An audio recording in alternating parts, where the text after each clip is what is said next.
I'm Jeff Hunt. He's Bill Thorpe. It's Friday.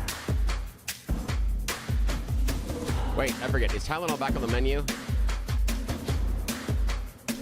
So confused what's causing autism today. So confusing. We're going to get into it this hour. The Yes, we will. headline from Fox News: CDC quietly changes vaccine and autism stance after years of controversy. The Centers for Disease Control and Prevention has updated its website with a new stance on the potential link between vaccines and autism. The new wording on the CDC site now states the claim vaccines do not cause autism is not an evidence-based claim because studies have not ruled out the possibility that infant vaccines cause autism. It also adds studies supporting a link have been ignored by health authorities. The agency noted that the statement, vaccines do not cause autism, has been historically disseminated by the CDC and other federal health agencies in an effort to prevent vaccine hesitancy. Previously, the CDC page stated, studies have shown that there is no link between receiving vaccines and developing autism spectrum disorder, ASD. The U.S. Department of Health and Human Services has launched a comprehensive assessment of potential causes of autism, the CDC stated. Those include investigations on, quote, plausible biological mechanisms and potential causal links, unquote. The header, vaccines do not cause autism, remains on the page, but it's followed by an asterisk indicating that it was not removed because of a prior agreement rather than because the evidence supports it. Bill Thorpe, what is going on here? Yeah, what is going on? So the CDC puts up something that is not backed up by any evidence whatsoever and then complains about things in evidence. This is hilarious. Is the thing not backed up by evidence that vaccines are safe? That vaccines cause autism, and there's nothing showing that vaccines. Yeah, vaccines totally are safe. Yes. That's the one not backed up by research. The vaccines are safe. Yeah, that's backed up by research. And the idea their conclusions are completely and totally non-evidentiary. Yet they claim there's not evidence on the other side, despite mountains of it. But here we are in the anti-science administration. This is great. Can't wait until we start recommending blood letting. Is it the anti-science administration or the anti-scientism administration? Anti-science. Really? I think it's more the scientism. Because there's like I don't know what tism you have, but explain it to me. There's like these issues within science where people get like really worked up, almost to a level of religious devotion and condemnation, that if you don't fully agree with them, you are somehow a heretic to be brought before, and burned at the stake. Nah. How dare you question? No, see, that's a in my mind, a misinterpretation. Here's the idea: if you question vaccines, that's fine, but bring the evidence. Bring the evidence, do the research, and show the studies. And they don't have any. Remember that whole thing about Tylenol and autism? Yeah, those studies are bunk. They're saying, the CDC is saying, studies supporting the link have been ignored by health authorities. They've been ignored because they suck. Because those studies don't prove what the people claim, and many of them have been retracted. That's why they've been ignored. Bad science should be ignored. Always, 100% of the time. And this CDC is saying, have we looked at some of the bad science? Some of the people that did horrible experiments that have no rationale, and they actually manipulated data or did bad studies or drew bad conclusions. We should look at those. No, we shouldn't. They are bad science. Was there good studies behind the COVID vaccination's effectiveness? What do you mean by that? Define it for me. What do you mean by good studies? You said good studies and bad studies. I'm wondering because around COVID, we had the entire scientific establishment telling us certain things that ended up being wrong. Like what? That it prevented you from getting Who said that? From COVID. Who said that? Didn't Fauci say that? Nope. He never said? No. I've seen videos of him saying that. No, you haven't. You've never seen it. Yes, I have. Hang on. You've never seen him say that the vaccine 100% prevents you from getting COVID. He never said that. I think the qualifier you have in there is 100%. Yeah, but guess what? I never said 100%. Wait, hang on a sec. Hold on. no vaccine or any medicine is 100% effective. No surgery is ever 100% effective. You're telling me that the health establishment around COVID never said that if you got the vaccine, you wouldn't get COVID? The one person that I have found that said if you take the vaccine, you will not get COVID is Joe Biden. That is the one person that uttered that direct statement. Every other one that I have found puts in the qualifier about vaccines not being 100% effective. But if we're talking about COVID, do you know who did actually stand there and say that something was 100% effective? Pierre Corey. Pierre Corey was testifying in front of Congress and said that ivermectin is 100% effective at preventing COVID. He took it and got COVID. Well done. High five. Yeah, that was crap.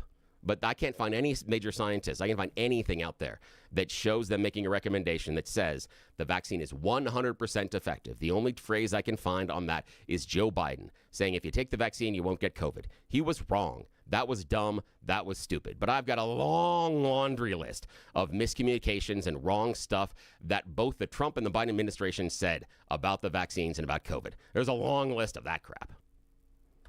I think there's a lot of revisionism there. I mean, this notion that we went through 2020 and 2021 and that COVID was this kind of, the vaccine was this kind of optional, beneficial, therapeutic shot that you got, I don't think is factually correct. I never said that. You're mischaracterizing how I described it. Well, I think that's exactly how you characterized it. I think it was strongly, forcefully pushed upon the American people by the health industry in a way that oftentimes made claims that were not factually accurate and became this giant moral push to get people to take the COVID vaccine. Nowadays, very few people take it. And it gives you what was developed was this kind of scientism that attached morality to scientific claims. And then if you disagreed with what was being stated by the scientific community, you were somehow in violation of these great moral orders that took place. See, the emotion was on the people that were disbelieving the science. The science, in many cases, came in and was accurate. But we in this country have a large misunderstanding, one, of science, and two, how science functions. So we, as a public, came to a lot of wrong conclusions, and we had a lot of emotion tied up into it. The emotion was on the side of the people that didn't like the vaccine and didn't want to because they were believing a bunch of crap that was being sold to them. You don't see the elitism in your comments right there? No, because, I'm sorry, science doesn't care about your feelings. It's not elitism. It's about facts. Science was right. That's it. Full stop. What? The mRNA... I think you're playing into exactly what I'm saying. No. Like there's this elitism that develops around people that claim that the science that they know is exactly right. And you out there are the fools to not believe what I believe. It's not belief. It's the idea of what's scientifically proven. And again, we can go as far as belief in theorems, as far as if we want to get into an actual scientific discussion deeply, because one of the things that's important about science is they never come in and say that we are 100% right. And so it's always going to be a little bit malleable. And based on the information that we had at the time, the science was right. The mRNA vaccines did what they were supposed to. It taught your body how to fight off COVID. And you saw it after there were large-scale vaccination programs that the people that ended up in the hospitals and were dying were those that weren't vaccinated. That was, even though they were the smallest group of people in the country, they were the largest group that was making up those that were sick and those who were in the hospital and those that were dying. That's it. If you need any more proof, then group that got vaccine didn't get COVID and die as often as a smaller group who didn't get the vaccine and died in a much higher population concentration. Yeah, I think what else are you going to get? I think that's a misunderstanding of the facts because show me where I'm wrong. Because toddlers weren't going to the hospital. Show me where I'm wrong on them. I yes, just they were. showed you. Toddlers were not going to the hospital during COVID. What Yes, are you they talking were. about? Yes, there were kids that were in the hospital. But you just said they made up the largest amount of people that were in the I hospital. said the people that weren't vaccinated were the largest. Hang on. Were toddlers vaccinated at the same rate as everybody else? I would have to look at the numbers. No, they weren't vaccinated. But because parents use their intellect. And we're like, this is like a minor cold for our kids. Why are we vaccinating toddlers? So people didn't vaccinate their kids. And now the CDC recommendation is that really you should only get the COVID vaccination if you're older or you have an underlying condition, which is what its vaccination should have been. Vaccination recommendation should have been all along. After the vaccines were rolled out, the largest group of people that were in the hospitals and dying from it were those that were unvaccinated. That is true. Just across the board. I'll go research the ages if you need to right now. Because the underlying argument that you're making is it's because they weren't vaccinated that they ended up in the hospital. Yes, that's exactly why they ended up in the hospital. And you're because they weren't ignoring vaccinated. pretty much everything else that could be involved in that. Their age, underlying conditions, and others. Here's the thing. Underlying conditions, when you then don't get vaccinated and get the disease, that's why you end up in the hospital. Yes, that's why when you get measles, you normally die of a bacterial infection, not of measles. Measles doesn't kill you. You die of a bacterial infection. That's why. Same thing with COVID. You died of normally something else because it created problems. Yes, that's normally what happened. Yes, and that happens with a large number of viruses. Where you're going with this, but but it happens with a large number of viruses. If you can sit there and say, well, all these people came in here and they had measles, but they died of something else, a bacterial infection. It couldn't be measles that killed them. We don't need a vaccine. No, that's not how measles works. Most of the people that die from measles die from a secondary bacterial infection because of how measles works. That's it. I don't understand your point. What's your point here? That the people that were in the hospital, you were saying that other people came in. And, no, you said COVID? Lots of people came in with other comorbidities, which is why you would get vaccinated because you'd be more in danger because of comorbidities. Yeah, that is part of it. Yes, and if they chose not to, they were more at risk, and they end up in the hospital more often. That's part of it. Well, I'm glad I got you there because your original argument was it was people that didn't get vaccinated that made up the hospitals. Yes, and I think you're missing a lot more in that equation than just simply you didn't get vaccinated. Because there's lots of young people that didn't get vaccinated and never ended up in the hospital. But the group that was in the hospital, the largest cohort, were those that were unvaccinated, and that was a smaller set than those that were. If the vaccine was ineffective, you would see the numbers balanced, and they weren't. I don't think I said the vaccine was ineffective. Yeah, you did. So we're told things, and we shouldn't have done it, moral things, and people didn't do it, and people didn't get sick. Yeah, it worked.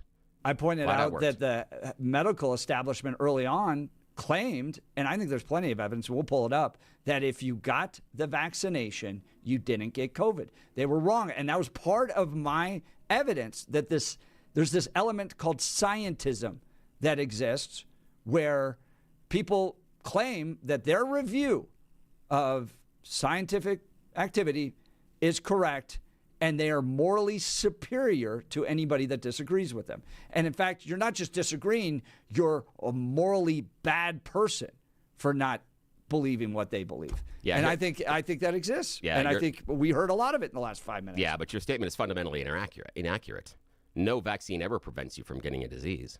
Ever. All right, that's my point. Jeff, all right, Jeff, we got to get to news and comment with Blake Olson. You said that it prevented. That's no vaccine ever prevents you from getting it. I didn't say that. You heard that. You heard Jeff and Bill listeners. You heard him say that. I said that there was an element out there that pushed this narrative around COVID that if you got the vaccine, you weren't going to get it. And your claim was, well, that's not the way vaccines work. You're not addressing my claim. All right, let's get to news and comment with Blake Olson. Blake Olson. Blake Olson, news and comment. Hey, good morning, TGIF. 42 and cloudy in Denver, expecting a high of 51 today.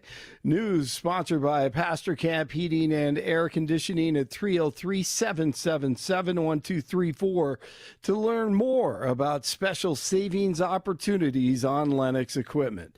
Our top story, new data just released, shows that 2.3 million individuals who aren't from the U.S. have left the states since DJT took office.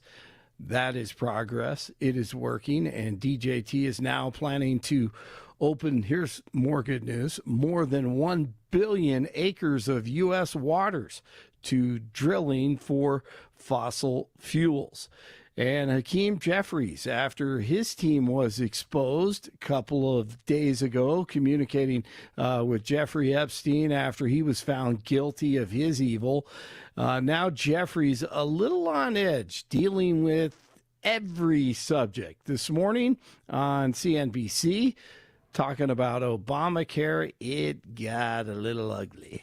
Make me realize that I don't think you want to get a deal done. I think this is something where you'd like to see the rates go higher and allow the Republicans to hang themselves with that. Is that the answer? That's absolutely politics? That's absolutely a ridiculous assertion, and really shame 3 years on you is not going to get passed. So what do you do? Shame on you for saying that, because we're fighting. It's not a partisan issue for us. Oh, yeah, it was ugly. It goes on for a couple of minutes, and he looks very frustrated right now. Kami Donnie sitting down with 47 today at the White House, and here's DJT this morning on Brian Kilmeade as he gets ready for the meeting this afternoon. Well, I was hitting him a little hard, too, in all fairness. I don't know exactly what he means by turn the volume up, because turn the volume up, he has to be careful when he says that to me. I mean, he was very nice in calling, as you know, and we're going to have a meeting. I guess we meet at 3 o'clock today, and I think it's going to be quite civil. We'll find out. You'll be the first to know. All right, that's at 1 o'clock Denver time. After a post saying that a group of Democrats, including Colorado's own Jason Crow, should be tried for seditious behavior, punishable by death, the White House says 47 doesn't want them to be put to death. DJT was referring to Democrats who put out a video telling members of the armed forces that they had an obligation to resist illegal orders. They are literally saying to 1.3 million active duty service members not to defy the chain of command. And White House Press Secretary Caroline Leavitt told reporters that Trump didn't actually want the lawmakers executed, but the video could lead to a dangerous insurrection. This video tries to plant the seeds of doubt in the minds of our soldiers, sailors, airmen. It tries to suggest that what's going on right now needs extra scrutiny from them, and they need to question the orders that they receive from their chain of command. That's dangerous. And that was the great George Brockler. Here is Crow. President Donald Trump threatened to have me arrested and executed simply for reminding our service members of their oaths to follow the Constitution and to defend the rule of law. Okay, and that gives me an excuse to play the Mockingbird and the Crow. Hardy. I'm a mom.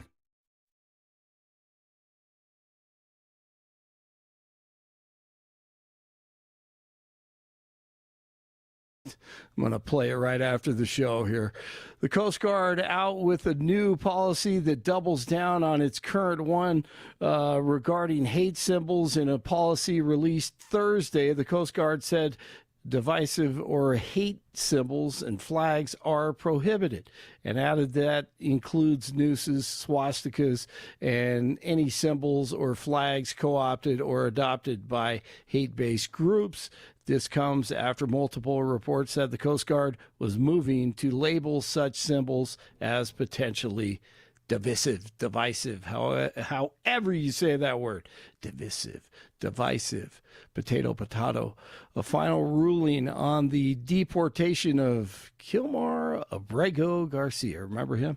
It's being considered by a federal judge, Maryland U.S. District Court Judge Paula Zinnes heard oral arguments in the case Thursday. Zinnes expressed concerns about the testimony of an immigrations and customs enforcement official who admitted he had no specific knowledge about Garcia's case. The Avalanche are on fire, going for 7 wins in a row last night. Here's Marty Natchez. Long shot off the iron from a goal. Score!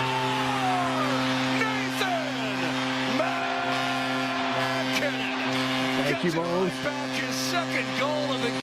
Yeah, 6-3 over the Rangers, and the Avalanche, they're just rocking. They're 14-1-5. Texans over the Bills last night, 23-19. Houston is 6-5. Bills now 7-4. Kind of struggling right now.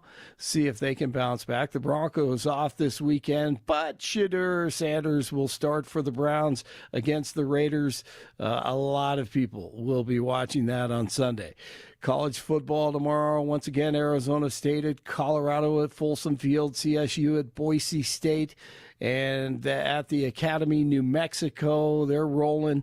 They've won 4 straight. And we'll see if the Air Force Academy Falcons can defeat them. Jason Eck has done an incredible job at New Mexico, Nevada at Wyoming, Portland State at UNC. It is 41 in Castle Pines, 40 in Lakewood, 42 in Denver, and you're waking up with Jeff and Billy. Have a great weekend. Blake Olson, News Talk 710 KNUS. A storm system lifting north and east out of Arizona will clip the Front Range and eastern plains of Colorado with some upslope, some cooler, wet weather coming to the Front Range. Clouding up, temperatures in the low 50s today. Showers developing by afternoon. Areas of rain and fog tonight may be mixing with a little bit of wet snow. This will be especially true Palmer Divide and foothills. Some of these rain and snow showers and areas of fog will linger into early Friday, then partly cloudy, and back into the 50s for the weekend. Meteorologist Don Day in the 710 KNUS Weather Center.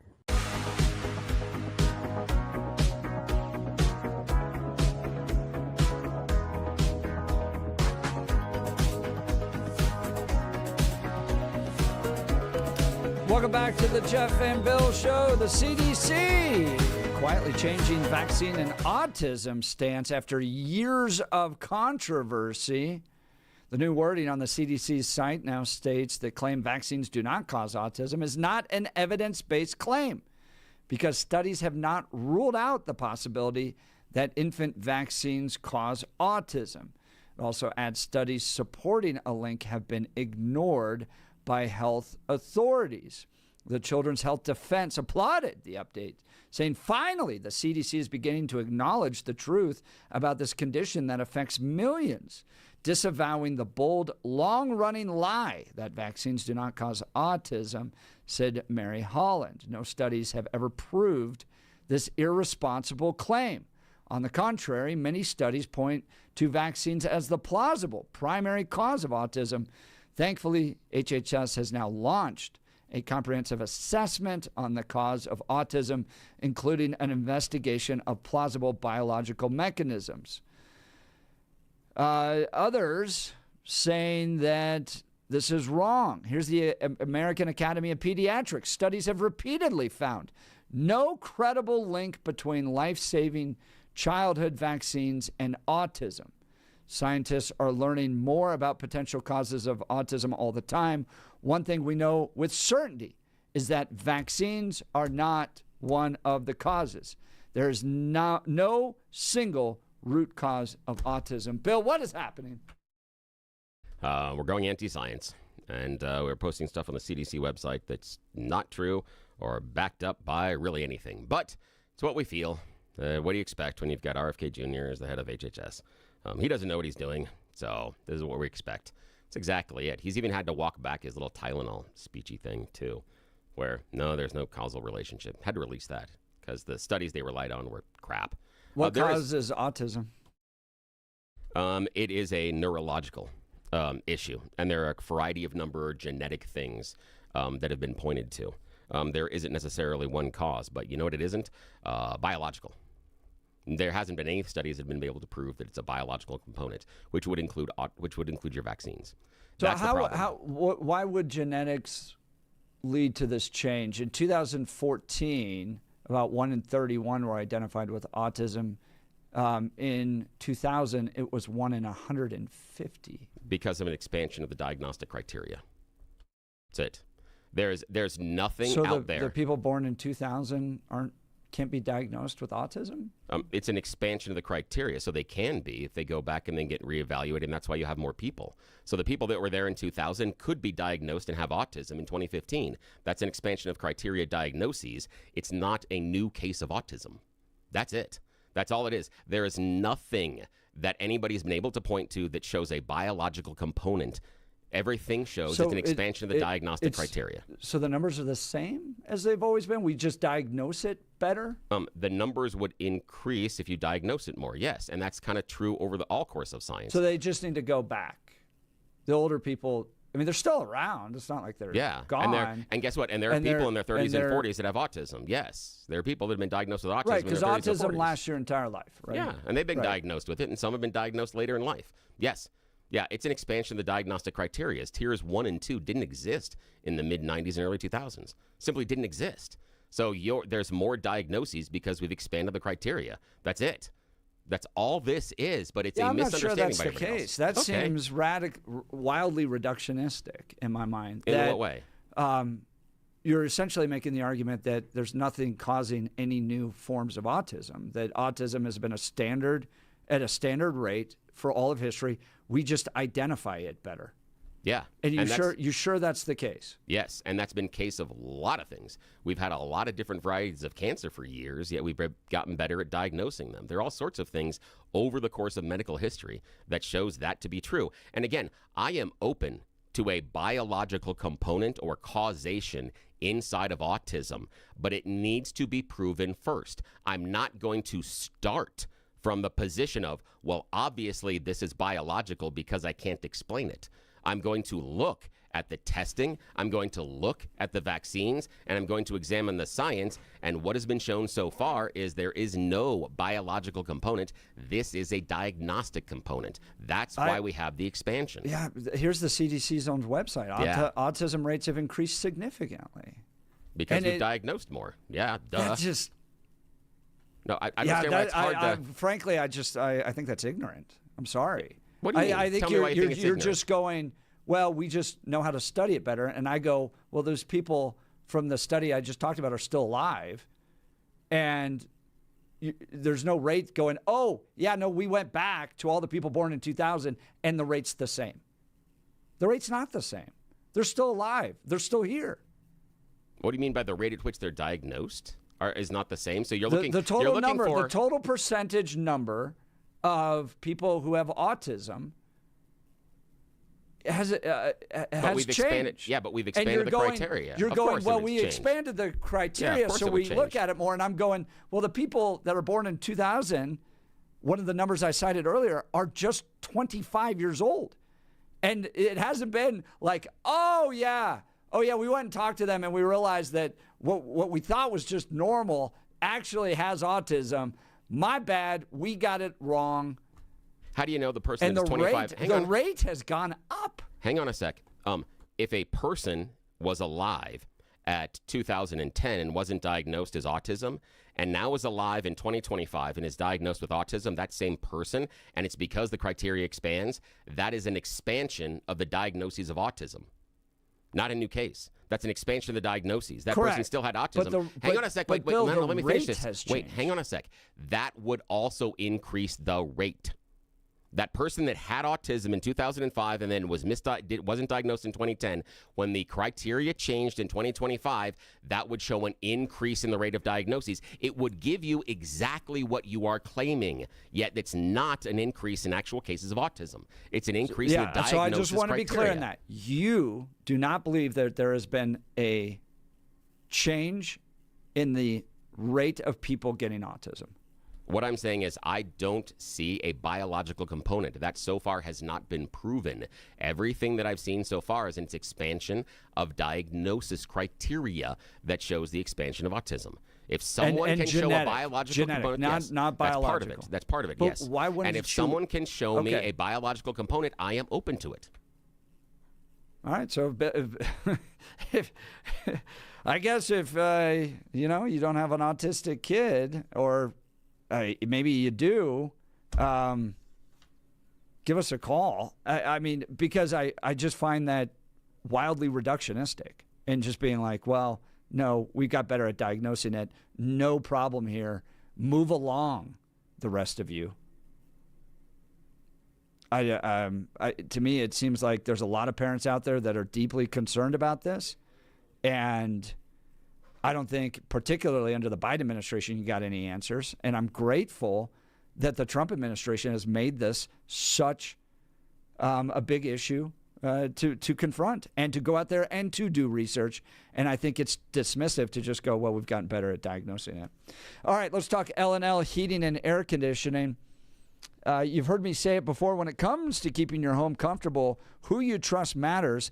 That's why I recommend my friends at L&L Heating and Air Conditioning, a local family-owned company that truly cares about your comfort. Right now, they're offering a full furnace system evaluation for just $59.95 and a complimentary second opinion if you've already got a quote from someone else. And when you install a new furnace or AC, you'll get a free programmable thermostat or carbon monoxide detector, plus no hidden charges, no trip fees, and next-day installations. Their Gold Plan maintenance keeps your system running efficiently year-round, and you'll even get 1 year free with a new furnace and AC combo. I love that L&L gives back, offering discounts for first responders, military, and seniors, and treating every customer like family.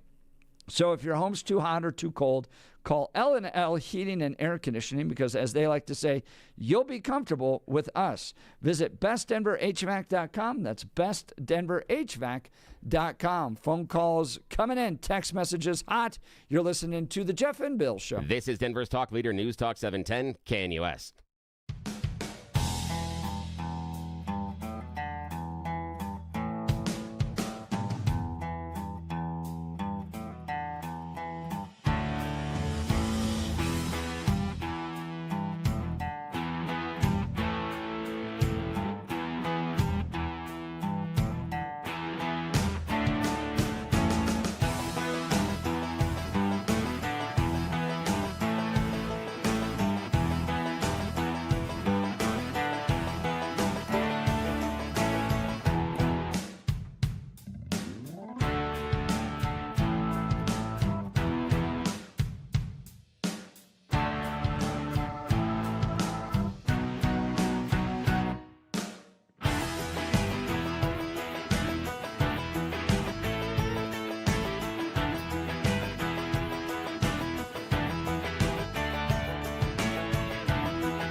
Welcome back to the Jeff and Bill Show. Bill and I discussing the CDC quietly changing vaccine and autism stance after years of controversy.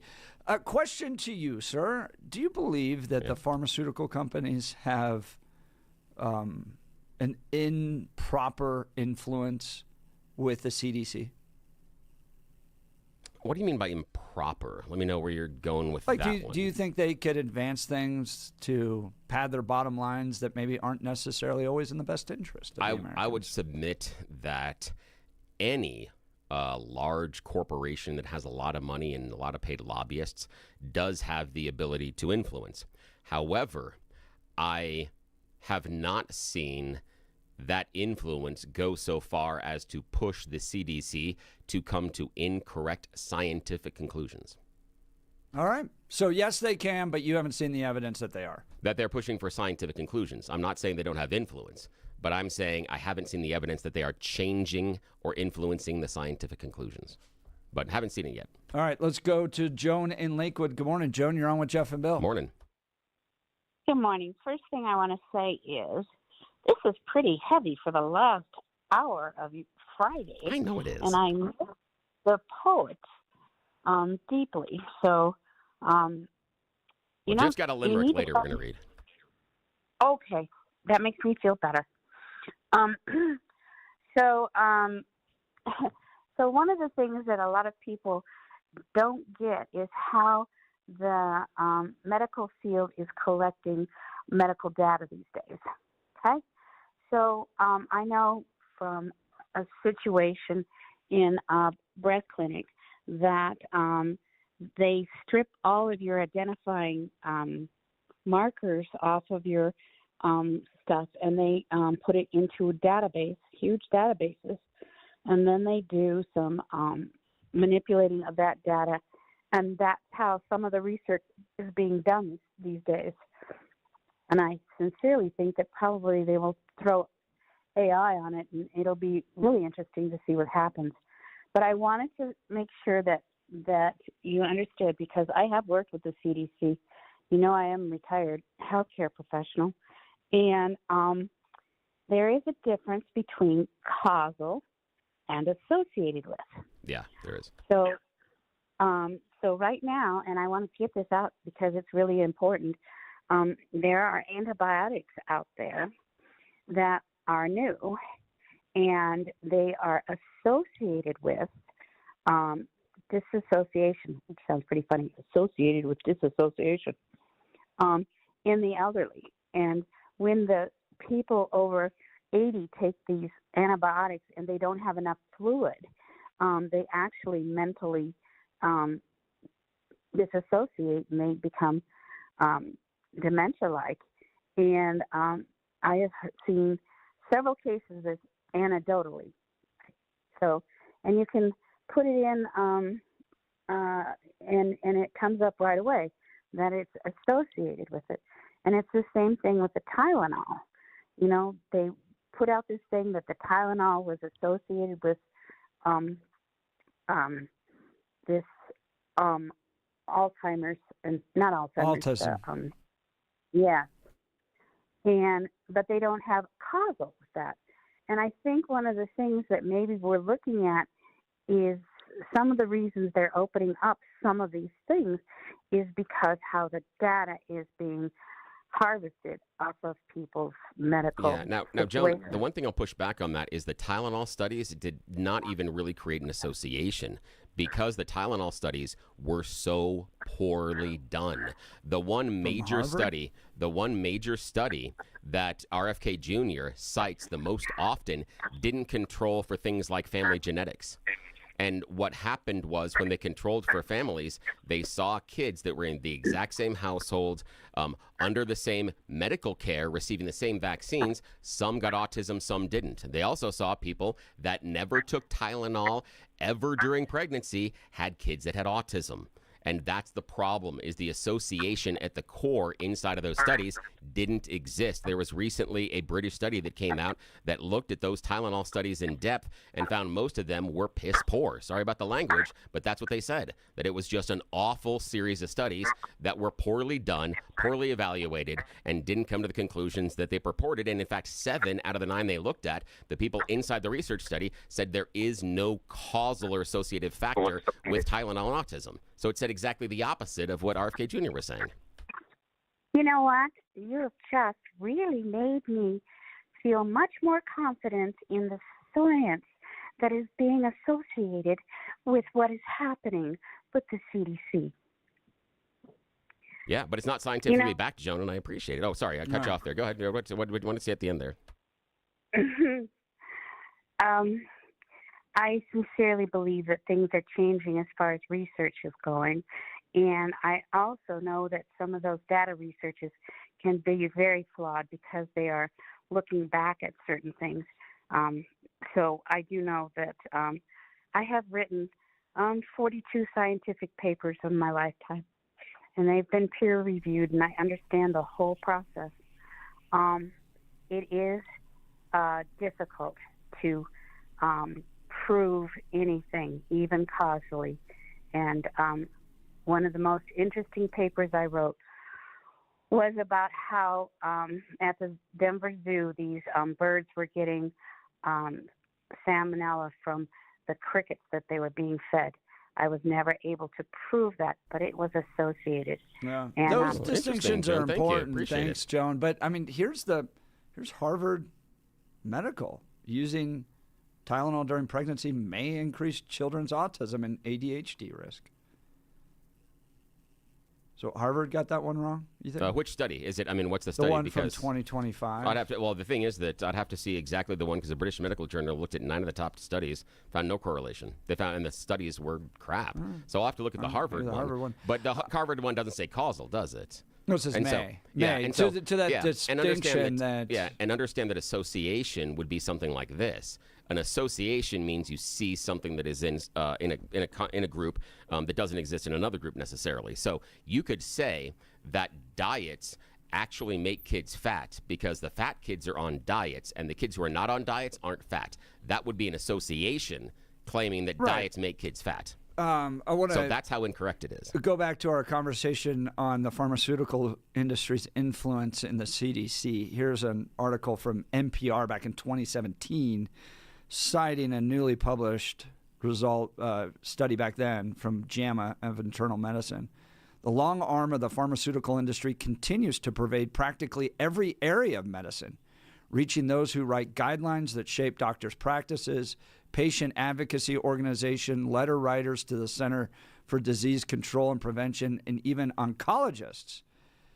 The headline, "From Twitter to treatment guidelines, industry influence permeates medicine."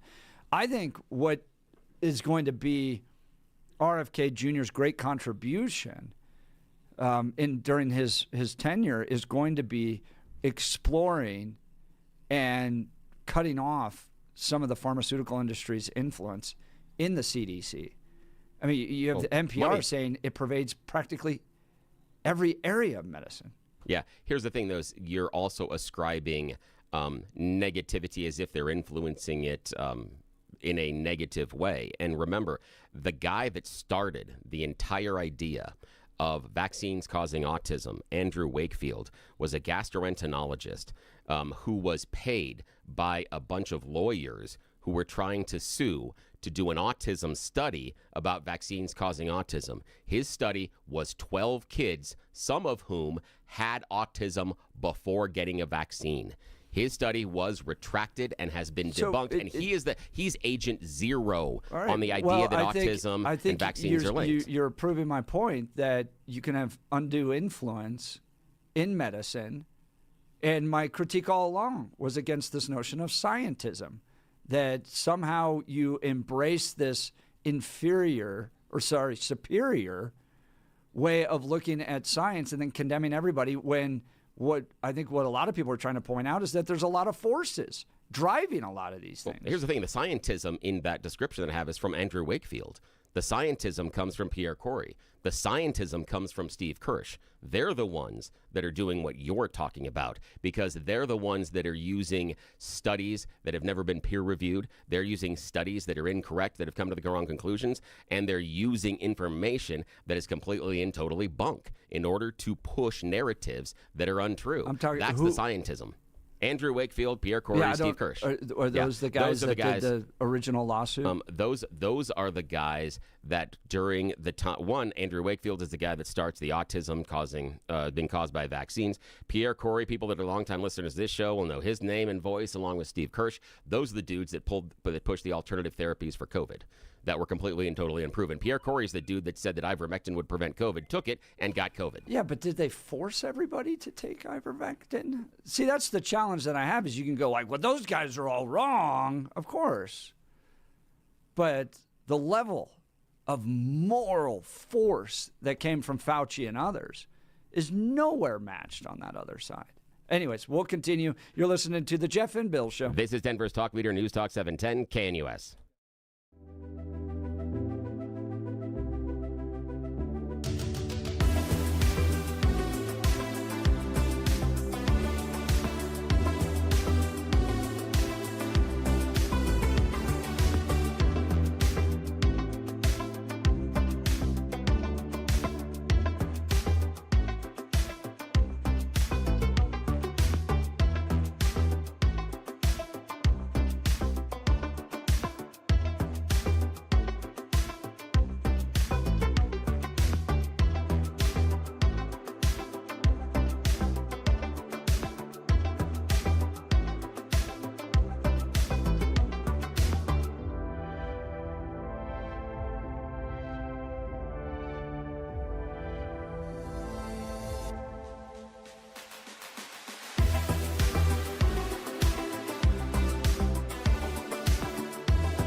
Welcome back to the Jeff and Bill Show.